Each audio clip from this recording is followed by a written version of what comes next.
Good to see you, Master Chief. Things aren't going well.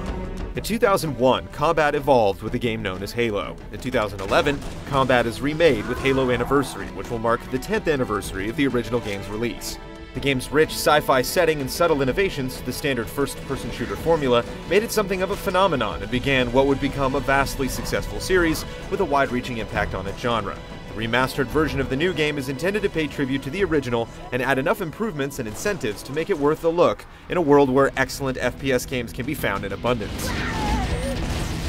First and most obvious among the changes is the audio-visual overhaul. The characters themselves look a bit better, but the difference you'll see in the updated environments is definitely remarkable.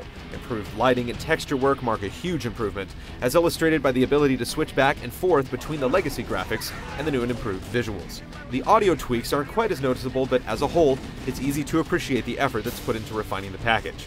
As for the gameplay, nothing has been changed. In fact, Halo Anniversary uses a combination of the game engines, with the original engine to power the gameplay, and a secondary engine assisting in powering the new graphics. We were able to play the first few missions of the game's campaign, and while it's certainly been a while, the fight on the Ring Planet felt just like old times. The feel of the original weapons and vehicles, such as the Warthog, unsurprisingly retain their signature feel. You'll find the surprisingly capable and intelligent Covenant enemies still know how to give their human opposition a hard time, although unlike the original game, you'll be able to bring in another human player as a guest MC to tackle the game cooperatively. With the difficulty-modifying skulls from the series' excellent future showing up, along with 1,000 fresh achievement points to be harvested, you may find that the help will come in handy.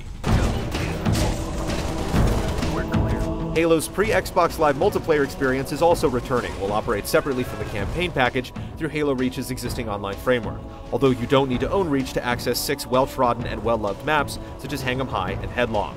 Each map offers a classic variant, which should be functionally identical to the originals, and each new version is designed to take advantage of new toys, such as the jetpack. You'll also see a new firefight map lifted from the original campaign known as Installation 4, facing an onslaught of Covenant forces with friendly AI-controlled troops fighting by your side. While everything old is becoming at least somewhat new again, there are also a few genuinely original tidbits in the game in the form of discoverable terminals.